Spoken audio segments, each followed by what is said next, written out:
신앙 변증 오늘은 11번째 시간입니다. 기독교는 왜 십자가를 강조하는가? 그리고 기독교의 상징은 십자가잖아요, 완전히. 그런데 십자가가 가지는 이미지가 뭐 저 십자군 전쟁 같은 부정적인 이미지도 있지만 이렇게 구세군의 십자가처럼 혹은 뭐죠 그 드라큘라 때려잡는 십자가처럼 그런 의미로 비춰지기도 하는 그런 거죠. 근데 이 십자가가 부담스럽게 느껴지는 건 이렇게 왜 차에다 십자가 걸어놓고 신호위반 하시는 분들 목에 십자가 걸어놓고 다니면서 이렇게 음, 사람들 비판하고 다니고 정죄하고 다니는 사람들 뭐 이런 사람들의 이미지도 조금 있어서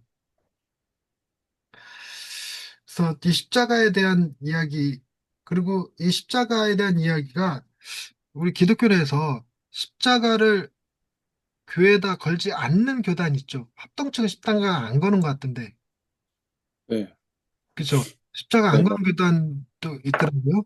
그 저는 또 어릴 적에 쭉 들은 자나 예배당엔 십자가가 있는 그런 교회만 다녀갖고 십자가 없는 교회 가니까 그렇게 뭔가 불편하더라고요.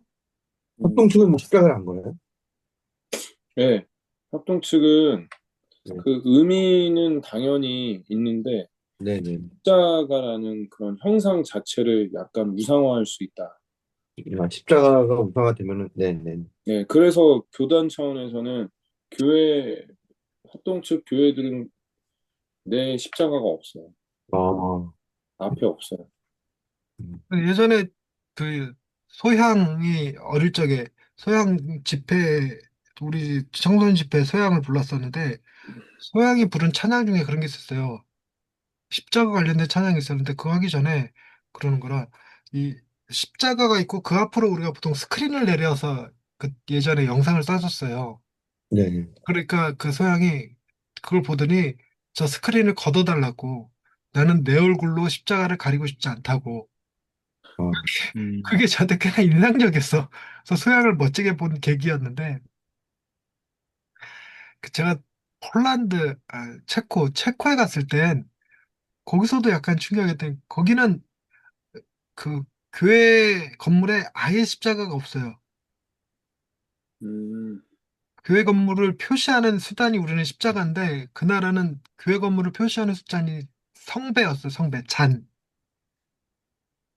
모양을 붙여놨더라고.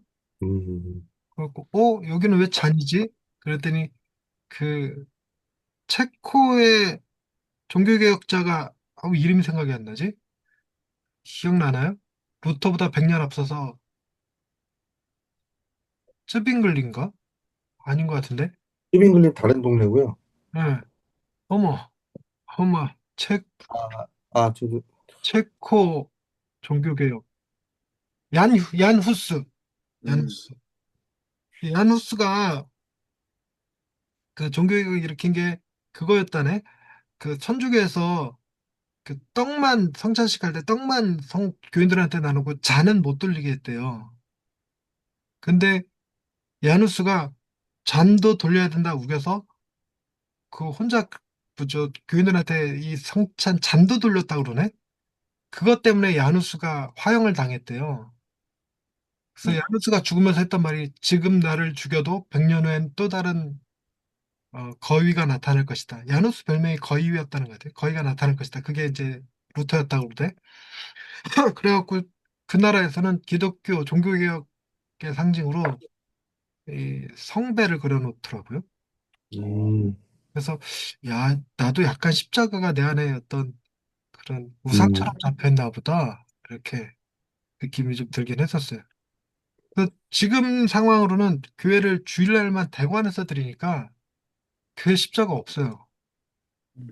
아니고 바깥이고 다 없어. 음, 음, 예전에는 안에다가 십자가 걸어 바깥에 십자가 있었고 당연히 첨탑으로 있었고 교회 건물이었기 때문에 첨탑으로 있었고 그 안에 십자가 놓았었는데 십자가 걸려 있는 것이 뭐 공무원들은 이게 여기 그 국가 보조금 받는 서비스 센터인데 이렇게 음, 종교 관련 상징이 붙어 있으면 안 된다 이래갖고 음, 음, 제재를 가하더라고요. 그것 때문에 이제 걷댔어. 근데 우리 때문에 건물주가 손해보면 안 되니까 우리 주일 대관에서 예배 드리는 거니까 치우고 예배를 드려요. 치웠어요. 그래서 지금 없어. 창고에 있나 모르겠네. 어쨌든 십자가는 뭔가 기독교 상징인데 기독교에서 왜 십자가를 강조하는지 한번 살펴보도록 하십시다. 2번 목사님. 로마서 5장 8절. 우리가 아직 죄인 되었을 때 그리스도께서 우리를 위하여 죽으심으로 하나님께서 우리에 대한 자기의 사랑을 확증하셨느니라. 어떤 네, 분들에게는 네, 잠깐만요. 뭐 말씀부터 잠깐 살펴보십시다. 십자가의 의미, 왜 하나님께서 십자가에 당신 아들을 십자가에 못 박으셨나요? 우리를 예수, 사랑함으로. 어, 그러니까 많은 사람들이 우리를 구원하시기 위해서 이렇게 대답하잖아요. 네.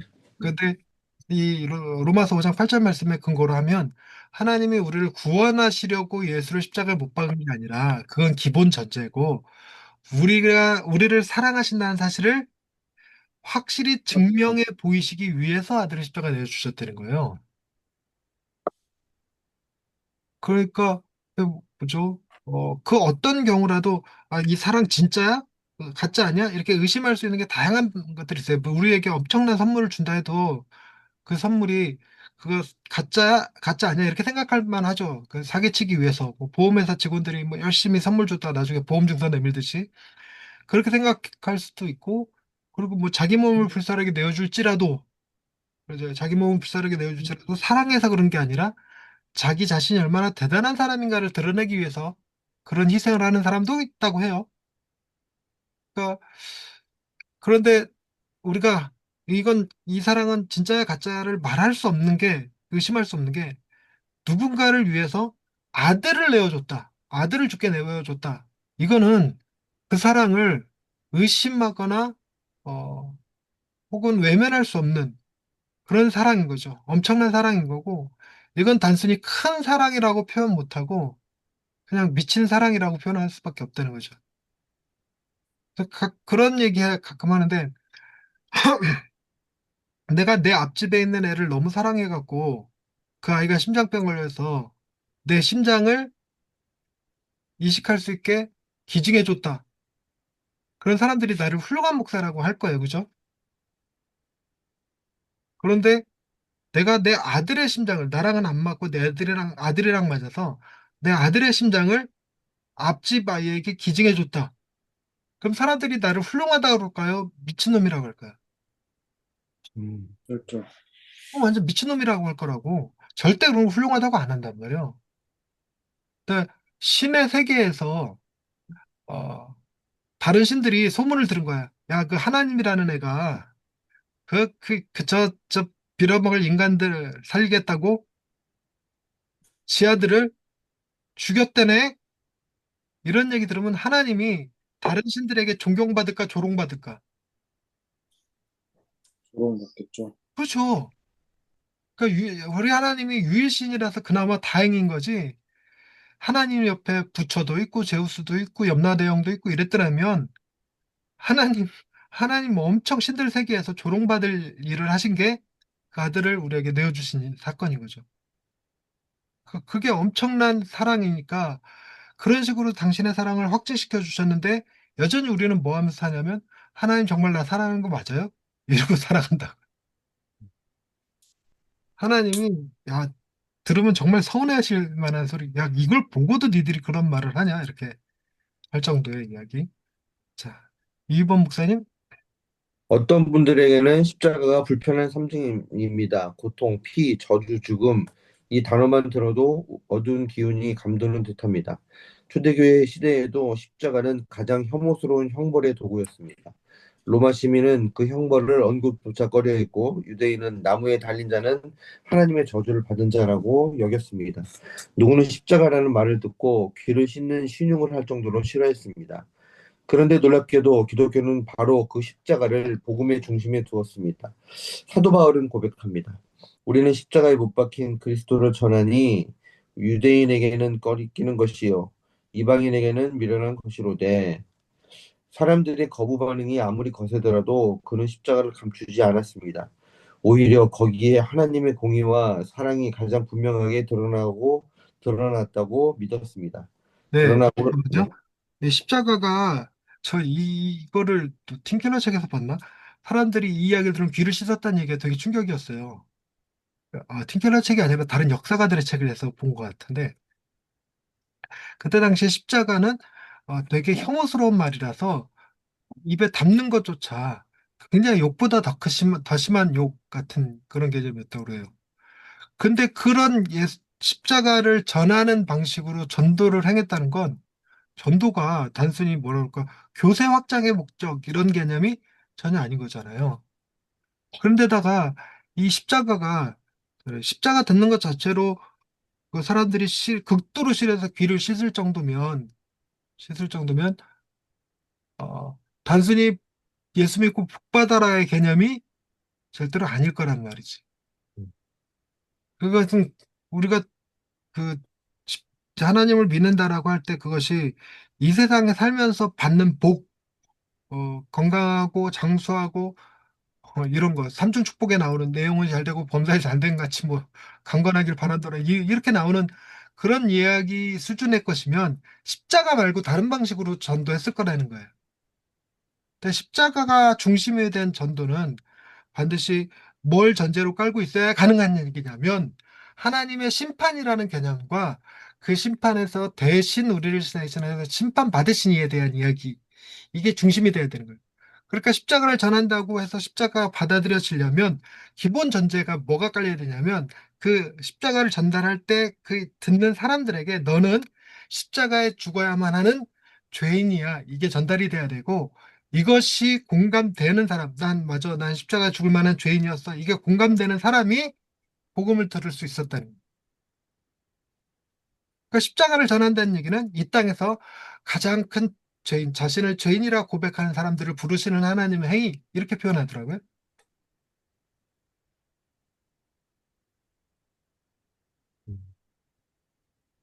자, 그 다음. 그러나 오늘날에도 많은 사람들이 십자가를 오해하고 꺼려합니다. 어떤 이들은 십자가가 잔인하고 폭력적인 상징이라고 느낍니다. 인간의 고통을 중심에 두는 기독교가 무겁고 피비린내 나는 종교처럼 여겨지기도 합니다. 또 어떤 이들은 십자가를 부적처럼 소비하거나 종교적 액세서리로만 생각합니다. 이런 오해들 속에서도 교회는 여전히 십자가를 붙듭니다. 그 이유는 단순한 전통이 때문이 아니라 하나님의 사랑이 십자가 위에서 가장 선명하게 드러났기 때문입니다. 바울은 로마서 5장 8절에서 이렇게 말합니다. 우리가 아직 죄인되어 있을 때에 그리스도께서 우리를 위하여 죽으심으로 하나님께서 우리에 대한 자기의 사랑을 확증하셨느니라. 이 말씀은 기독교 신앙의 심장을 보여줍니다. 우리가 조금 나아졌을 때 회개하고 준비된 상태에서 사랑하신 것이 아니라 여전히 죄인 되었을 때 아무것도 내세울 것 없던 순간에 하나님께서 그리스도를 내어 주셨습니다. 그것이 바로 십자가입니다. 십자가는 하나님의 사랑이 추상적인 감정이 아님을 증명합니다. 그것은 확증된 사랑이며 피 흘림으로 새겨진 사랑입니다. 그래서 십자가는 고통의 상징이 아니라 고통을 통과한 사랑의 상징입니다. 인간이 얼마나 깊은 죄에 빠졌는지, 그리고 하나님이 얼마나 크신 사랑으로 그 죄인을 품으셨는지를 동시에 보여주는 자리입니다. 그 자리는 사실 원래 내가 있어야 할 자리였습니다. 하지만 예수님께서 그 자리에 대신 계셨습니다. 십자가는 하나님이 나를 얼마나 사랑하시는지, 그리고 내 죄가 얼마나 심각한지 동시에 깨닫게 해주는 복음의 메시지입니다.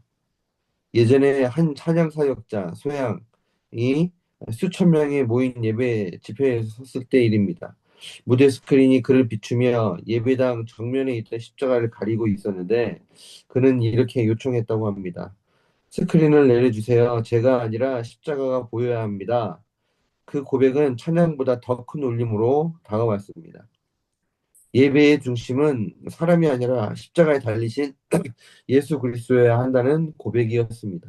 네, 제가 이 글을 쓰면서 소양을 쓸까 말까 고민하다가 썼거든요.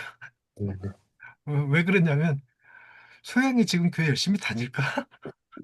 음, 그리고 앞으로도 열심히 신앙생활 할까? 이 연예계 활동하다 보면 좀 생각이 달라질 수도 있지 않을까?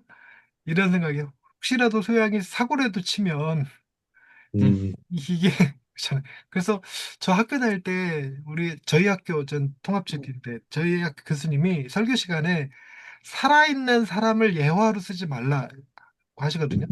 네네네. 음, 그래서, 그래서 그걸 한번 경험했던 게 예전에 그 박진영이 무릎팍도사에 나와갖고 굉장히 영적인 이야기를 했던 적이 있어요. 네네. 그거를 그 다음 주엔가? 꽤 많은 교회에서 그 장면을 보여주면서 설교를 하더라고요. 음, 근데 저는 그걸 안 했거든요.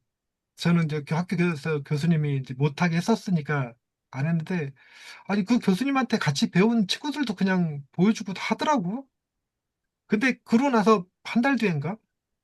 그 박진영이 이상한 종교에 빠져갖고, 그, 그 약간 이단 시비가 붙었었던 것 같은데, 그래서 와, 나는 박진영 얘기 안 한 걸 천만다행이다 이렇게 생각했었던 적이 있었어.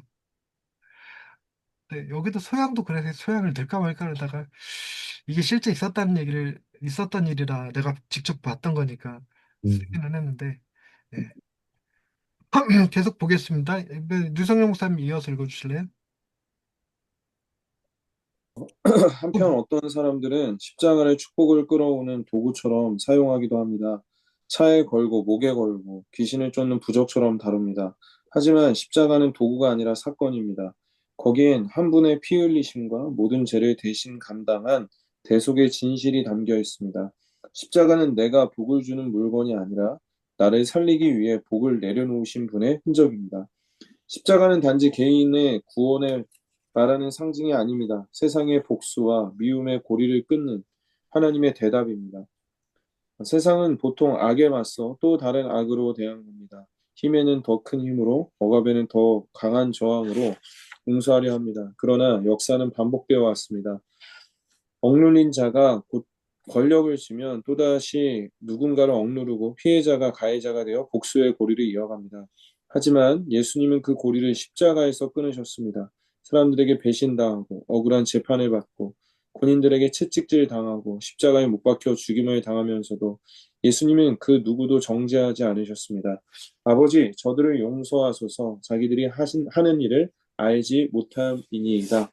이 한마디는 모든 복수의 고리를 끊는 하늘의 선언이었습니다. 그리고 부활하신 예수님이 처음 찾아가신 대상은 로마 병사들도 빌라도도 대제사장도 아니었습니다. 두려워 숨어있던 제자들, 그분을 배신하고 도망쳤던 이들, 심지어 세 번이나 부인했던 베드로에게 예수님은 다시 찾아오셨습니다. 너는 나를 누구라 하느냐? 꾸짖기보다 다시 부르시고, 다시 맡기시고, 다시 안아주셨습니다. 네, 이 네. 너는 나를 사랑하느냐? 이 질문에 어, 그걸 세 번 물어봤다고 해갖고 음. 세 번 물어봤다고 해서 그거를 그죠? 어, 아가페 아니 필레오 아가페 이렇게 물어봤다고 그러나? 아니 아가페 필레오 이렇게 물어봤다고 그러나? 뭐 이런 거 쓰던데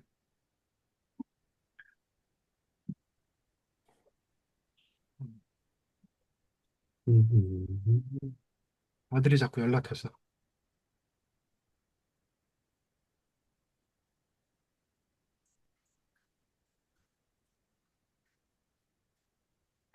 네. 어, 어, 그, 뭔 얘기를 하다 그랬대. 아들 때문에 잊어버렸다. 필레오, 아가페, 필레오. 아, 어, 뭐, 음, 양을 치라, 양을 먹이라, 이렇게 예수님이 이렇게 대답을 하잖아요. 근데 네, 그걸 두고 이런 설교를 들은 적이 있어요. 우리가 왜 목회를 해야 될까? 우리가 왜 양을 치고 왜 양을 먹여야 할까? 그 이유는 단 하나다. 내가 주를 사랑하기 때문이다. 동의하죠, 공감하고. 네, 근데 우리는 그것을 사실 자꾸 놓쳐서 예, 양을 치고 양을 먹이고 뭐 목양하는 게 양이 성장하고 변하고 고백하고 감사하고 회개하고 이런 것들의 목적을 둔 목회자가 너무 많다는 거예요. 음.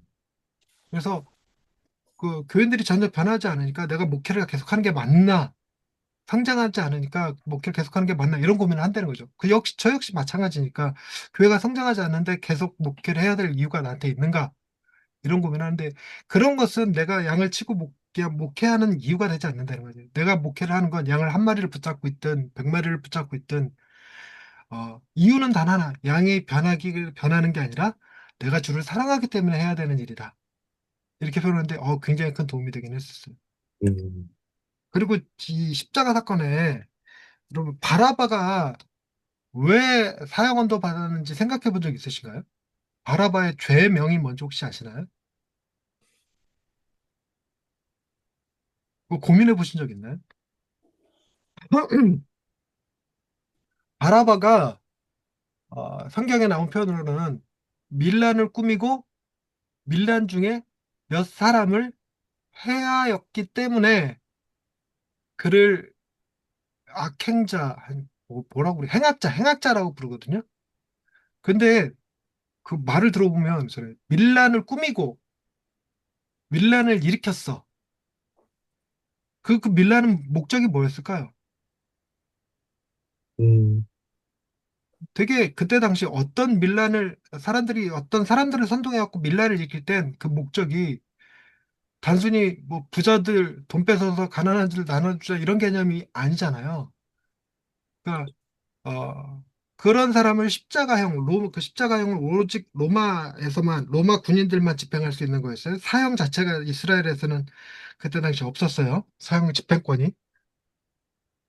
그러니 아마도 제 생각에 그 3.1운동 같은 개념이었을 것 같은 거예요. 그래서 사람들이 예수를 십자가에 못 박고 바라바를 풀어달라고 말했던 게 어쩌면 그런 것과 관련이 있지 않았을까 싶은 생각이 드는 거예요. 음, 그러니까 예수님 좌우편에 있던 강도는 그 바라바와 한 패거리였대요. 그래서 그 예수님이 달리셨어야 될 자리가 원래 바라바가 달렸어야 될 자리였다는 거죠. 그리고 사람들이 그 예수님이 누군지 몰라도 그 두 옆에 있던 사람들은 유명한 행악자니까 그들이 누군지를 알았단 말이죠. 그리고 그들을 십자가에 못 박고 있는데 죄명이 예수님에게만 붙었어요. 예수님에게 붙은 십자가 위에 붙은 죄명이 뭐였는지 기억하십니까? 유대인의 왕. 유대인 왕이었어요. 그러니까 바라바가 그 좌우편의 강도들과 함께 행했다는 범죄, 그것의 목표는 뭐였냐면 자기가 왕이 되려고 했다는 개념이죠. 그- 그러니까 이게 주석을 찾아보니까 주석에서 그렇게 많이 언급되지 않았고 어떤 주석가들도 이렇게 표현한다 이런 글만 좀 봤는데 약간 독립운동가들 처형 같은 거예요. 그런 흔적을 보여주는 게 그러니까 유대인 유월절 전날에는 사형을 집행하지 말자. 밀란이 일어날까 두렵다 이렇게 표현해요 대제사장이. 네네. 그때 그 밀란도 역시나 마찬가지로 독립군 죽이는 일에 사람들이 이렇게 감동적으로 일어날 수 있을까. 그런데다가 이게 로마의 지배하에 살아가고 있는데 로마 군인이 자기네 사람들을 십자가에 못 박아 죽이는 현장에 그 자리에 와서 비웃고 조롱할 수 있을 정도의 사람들이라면 그들은 친로마파일까요? 반로마파일까요? 그들은 친로마파일 가능성이 굉장히 높은 거죠. 그리고 로마의 사형 집행을 우리가 아무리 죄인일지라도 일본인 순사에 의해서 뭐 목배임 당한다 이걸 다 같이 가서 몰려보면서 비웃고 조롱한다? 이게 쉽지 않을 것 같아요. 이게 친일파 아닌 이상은. 그러니까 그런 묵상들을 하면서 와 무슨 생각이 부탁 드냐면 그렇죠. 한 강도가 너를 구원하고 우리를 구원하라 이렇게 얘기했을 땐 예수님이 대꾸하지 않아.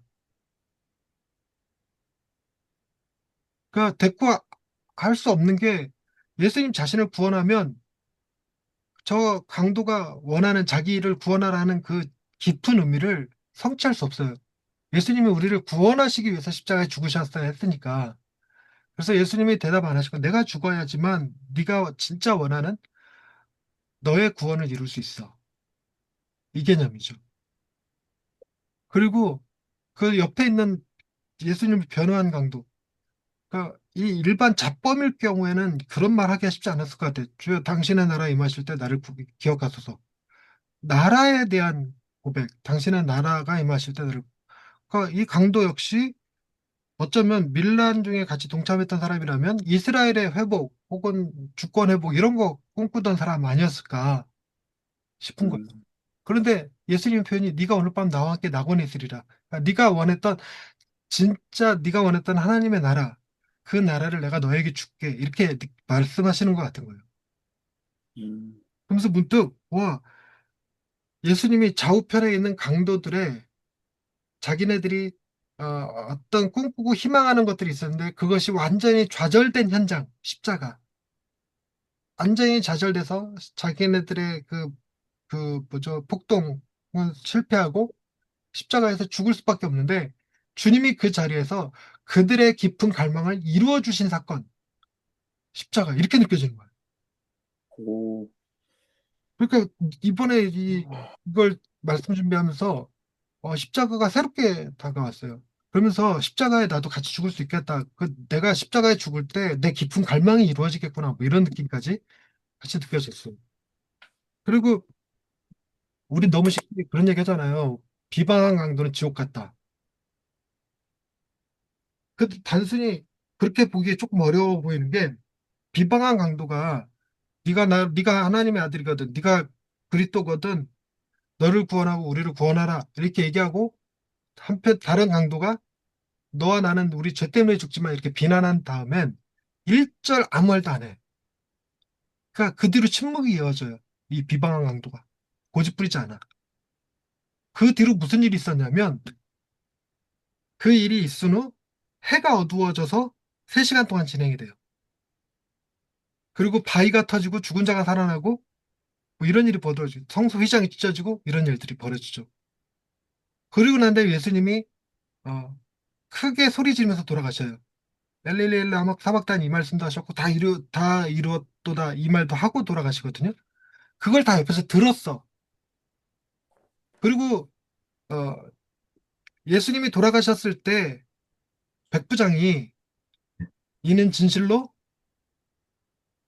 음, 의인이었도다. 이는 정령 의인이었도다. 이 말도 해요. 그리고 난 다음에 그 다음에 강도들의 다리를 꺾어서 죽여요. 강도들이 그때까지도 살아 있었어. 십자가는 보통 매달면 3일 살거든요. 3일. 근데 다음날이 6월절이니까 시체를 치운다고 다리를 꺾어버린 거였어요. 그러니까 이 비방했던 강도는 자기가 비방한 다음에 그 다음에 일어났던 모든 일들을 다 경험한 거예요. 과연 이 강도가 회개했을까 안 했을까? 회개할 가능성이 높을까 안 할 가능성이 더 높을까? 할 가능성이 높죠. 그러니까 그래서 이거를 그 뭐죠? 열린 결말이라고 부르는 거, 즉 네네. 요나가 하나님께서 네가 이 박랑쿨을 아꼈듯이 내가 좌우를 분별하지 못하는 이 14만 5천 명? 15만 명을 아끼는 것이 어찌 당연하지 않겠냐. 이 얘기를 한 다음에 요나가 회개했는지 안 했는지를 기록하지 않고 요나서가 끝나버려요. 그걸 두고 이걸 열린 결말이라고 한대요. 음, 근데 요나는 회개했을까요, 안 했을까요? 틴켈러가 당신을 위한 요나서에다가 뭐라고 써놨냐면 걔가 회개하지 않았으면 요나서가 기록되지 않았을 거래요. 그리고 이렇게 열린 결말을 보여주는 또 다른 장면이 어, 탕자 이야기. 아빠가 큰아들한테 너도 들어와서 잔치를 벌여라. 이렇게 초대했을 때 큰아들의 반응이 기록되지 않은 채 끝나. 그래서 큰아들이 잔치 자리에 들어갔는지 안 들어갔는지 몰라.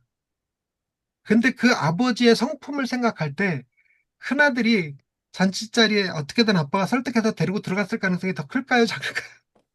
야, 이씨, 싸가지 없는 새끼, 네 마음대로 해! 이랬을까? 아니면 어떻게든 설득해갖고 같이 잔치자리에 데리고 들어갔을까? 했겠죠. 들어갔을 거라는 거지.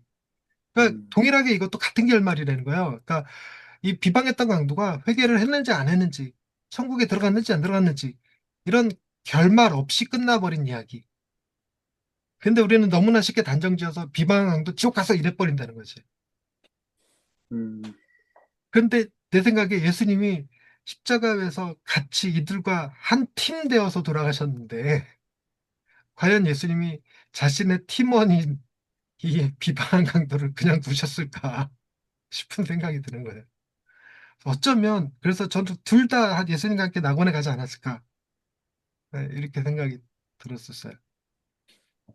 음, 그때 제가 이런 설교를 들어본 적도 없지만 이 설교 준비하면서 와, 이렇게도 해석할 수 있겠다 싶은 생각이 들더라고. 음, 그래서 모든 사람은 예수를 비방한 강도이거나 변호한 강도 둘 중에 하나다, 이런 건 잘못된 관념 같은 느낌. 있어요. 자, 많이 샜다. 계속 읽어주실래요? 네, 이것이 십자가의 길입니다. 억울함에서 보복하지 않고 상처 앞에서 미움으로 갚지 않으며 악을 품고도 선을 선택하는 사랑의 능력으로 세상이 결코 무너뜨릴 수 없는 능력입니다. 십자가는 한 사람을 용서한 것으로 끝나지 않습니다. 역사를 새롭게 쓰는 길이며 인간이 만들어낸 미움의 순환을 끊고 전혀 다른 질서를 시작하는 사건입니다.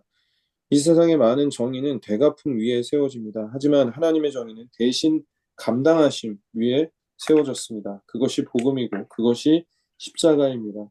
기독교는 십자가를 소유하는 종교가 아니라 십자가를 지고 따르는 공동체입니다.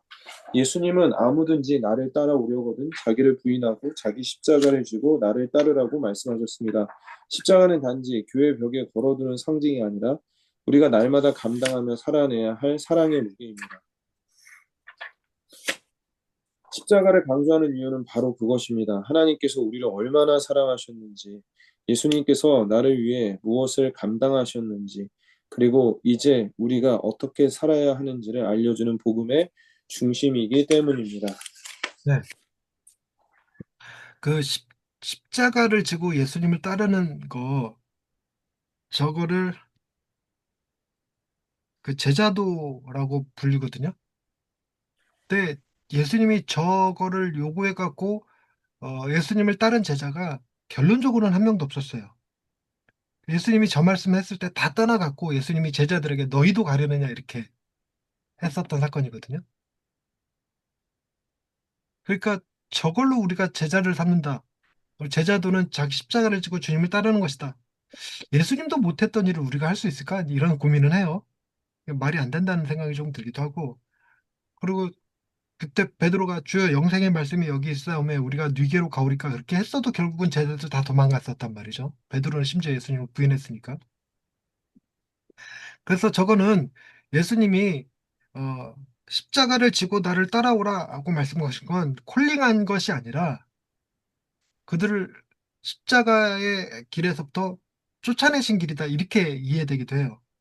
예수님 십자가를 지러 가야 되는데 나랑 같이 있다가 너희들 다 죽어 뭐 이런 개념으로. 그래서 우리가 십자가를 진다고 말할 땐 그 십자가는, 그렇죠, 십자가 가지고 있던 그때 당시의 능력, 즉 십자가를 가지고 있는 사람은 반드시 죽는다.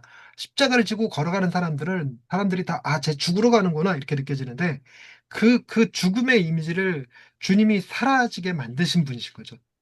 그래서 십자가는 더 이상 그 죽음의 상징이 아니라 사랑과 부활의 상징으로 변한 거죠. 그래서 소위 이걸 두고 어, 그 뇌관이 빠진 수류탄, 이렇게 표현하는데, 그 수류탄이 우리 진 가운데 떨어졌는데 그 그 분대장이 자기 몸으로 끌어안고 터졌어. 그래서 그 소대원들이 그 분대장을 추억하기 위해서, 잊지 않기 위해서 수류탄을 목에 걸고 다녀. 대신에 내관이 빠진 수류탄을. 그래서 그 수류탄 볼 때마다 우리 모두를 대신해서 죽은 그 분대장을 생각하는 거죠. 어. 그래서 십자가는 나를 위해서 십자가에 죽어주신 주님을 기억하는 수단이지, 내가 짊어지는 나의 십자가는 아니라는 거죠. 그 내가 짊어져야만 하는 십자가는 없다는 거지. 근데도 우리는 자꾸만 십자가를 지고 주님을 따른다 이런 표현을 자꾸 쓰는데 십자가의 형벌은 예수 그리스도 안에서 일단번, 영단번이라는 표현, 영단번의 완벽한 희생 제사로 끝나버린 사건이죠. 남은 고난 같은 건 없어요. 십자가에선. 바울이 말한 남은 고난은 다른 개념이니까. 그래서 십자가는 온전히 사랑의 개념이어야 한다는 거죠. 무엇보다도 십자가는 저 보복의 악순환을 끊어버렸다. 틴켈러의 표현인데 사람들은 자기의 힘이 생기면 그 힘으로 보복하는 데 쓴다는 거죠. 그래서 항상 약자가 강자되면 또 다른 보복이 일어나는 거예요. 그런데 그런 악순환을 유일하게 끊어내는 게 십자가라는 거죠. 근데 희한하게 기독교가 힘을 가지면 꼭 보복이 일어나. 십자군도 같은 거였고 한국에서도 기독교들이 힘을 갖기 시작하니까 온갖 목소리를 내고 뭐 권력, 뭐 이권 이런 거에 관여하고 이렇게 되는 거니까 네, 이런 것들을 우리가 십자가라는 개념을 온전히 이해한다면 그죠? 그런 악순환을 끊어버리는 죄를 대신 우리가 담당하는 그런 개념? 그렇게 십자가가 제대로 비춰지고 알려질 때 비로소 기독교에서는 십자가를 강조할 수밖에 없겠구나. 그렇게 느껴져야 된다는 거죠. 십자가가 마치 어떤 고난을 상징하거나 복, 십자가가 어떤 복수의 상징이 되거나 이렇게 되면 안 되는 거죠. 자, 김영준 목사님 그다음 읽어주세요. 마이크.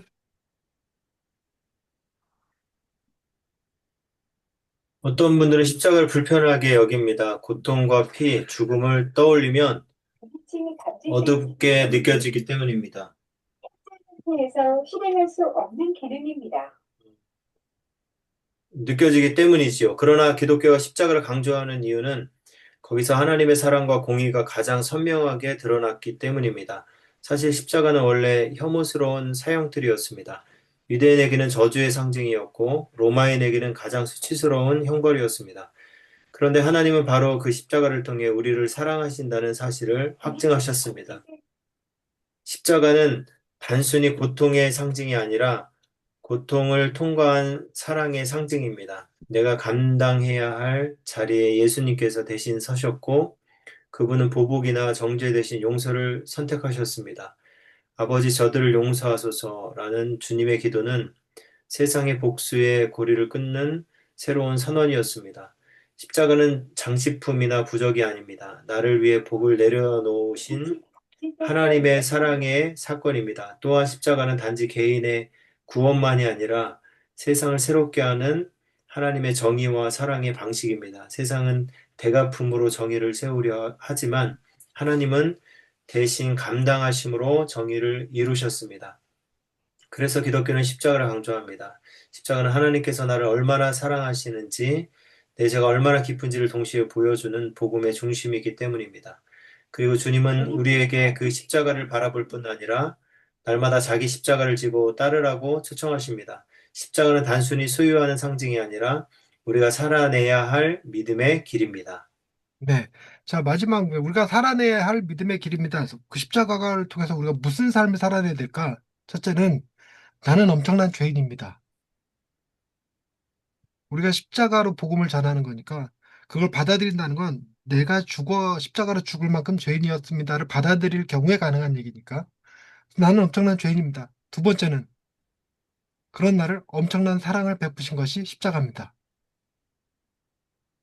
내가 예수를 비방하고 조롱하고 십자가에 못 박은 죄인일지라도 그런 나를 사랑하신 사건이죠. 그래서 틴켈러가 말한 복음의 능력 기억나십니까? 나는 내가 생각했던 것보다 훨씬 더 큰 죄인입니다와 나는 내가 기대했던 것보다 훨씬 더 큰 사랑을 받는 하나님의 자녀입니다. 이걸 동시에 두 가지를 십자가가 보여주는 거예요. 자, 요약본 기독교는 왜 십자가를 강조하는가? 일단 십자가에 불편한 개념들이 있죠. 고통, 피, 저주, 죽음의 상징, 그리고 초대교회 당시에도 가장 혐오스러운 형벌의 도구였고, 이 십자가가 어, 그 혐오스러움 때문에 역사상에서 예수님 시대 때만 존재했던 형틀이래요. 그 뒤로는 그 사람을 3일 동안 이렇게 매달아 두는 걸 안 하고 당 십자가 매달아 놓고 바로 그냥 불태워서 죽이는 화형을 더 선택했다고 그러더라고요. 근데 저는 기가 막힌 게 예수님이 왜 그 시기에 오셨을까? 예수님이 십자가에 죽으시고 그 뭐 시신이 훼손되지 않은 채 무덤에서 다시 부활하시려면 화형 전에 주님이 다녀가셔야 되지 않았을까? 만약에 화형이었다면 예수님의 부활은 조금 난센스가 됐을 것 같은 느낌? 아니, 그런 날짜도 얼마든지 부활하시겠죠. 마른 뼈도 살리시는 하나님이니까. 근데 아무래도 불타버린 시체가 다시 살아났다는 것보다 약간 느낌이 그런 느낌 조금 있어요. 그 다음에 이번 유대인에게는 저주의 표식이었고 로마인에게는 가장 수치스러운 형벌이었습니다. 그러니까 십자가를 전한다는 것 자체가 전도에 도움이 되는 건 아니었던 거예요. 그럼에도 불구하고 십자가의 중심성, 기독교는 십자가를 복음의 심장으로 붙들었다. 십자가는 하나님의 사랑과 공의가 동시에 드러나는 자리였다. 이게 사랑과 공의가 동시에 드러났다고 해서 사랑과 공의가 등치되진 않는다는 거 혹시 아세요? 그 사랑과 공의는 어, 서로 등치되는 개념이 아니라 말을 어떻게 생각했지? 사랑 안에 포함된 개념이 공의래요. 네네. 그러니까 사랑은 본성이고 본성에서 파생된 속성이 공의라는 개념이라는 거죠.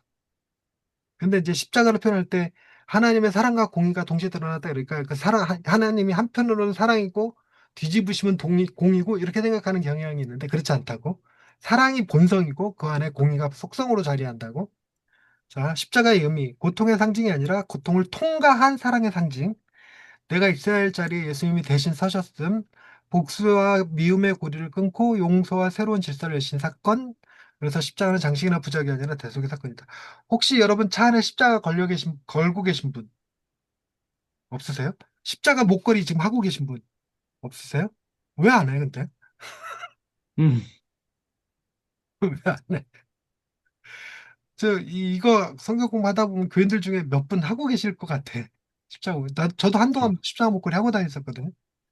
그 예전에는 금 십자가 목걸이 하고 다니다 어머니가 해주신 거. 근데 이제 삶이 어려우니까 팔아버리고 나무목 십자가 그 학교 다닐 때 교수님이 성원 운반 일념 이거 새겨갖고 학생들한테 다 나눠줬었는데 그거 한참 메고 다니 장애인 단체에서 만든 거. 근데 액세서리가 아니니까. 자, 오늘의 적용. 기독교는 십자가를 소유하는 종교가 아니에요. 십자가를 지고 따르는 공동체다. 그 십자가를 지고 따른다 그럴 때 그 십자가에서 죽어야 된다는 의미를 얘기하는 거 아니에요. 우리를 대신해서 죽어주신 그 사랑을 기억하는 거지. 십자가는 교회 벽에 걸린 상징이 아니라 매일 감당해야 할 사랑의 무게, 사랑이라는 거예요. 십자가는 나를 향한 하나님의 사랑의 깊이와 내 죄의 심각성을 동시에 보여주는 복음의 중심. 내가 얼마나 큰 죄인인가, 내가 얼마나 사랑받는 존재인가를 동시에 보여주는 이야기다. 자, 나눈 질문. 십자가가 불편하게 느껴질 때가 있었겠죠, 우리도. 십자가를 통해서 하나님의 사랑과 공의를 동시에 보여주었다는 사실이 내 삶에 어떤 위로와 도전을 줍니까? 예수님이 말씀하신 자기 십자가를 지고 나를 따르라는 부르심은 오늘 나의 일상에 어떤 모습으로 실천될 수 있을까요? 네, 이렇게 이제 이야기를 나누면서 교인들이 이제 좀 더 십자가에 대한 개념을 새롭게 잡아가면 참 좋을 것 같습니다. 자, 여기까지 하겠습니다.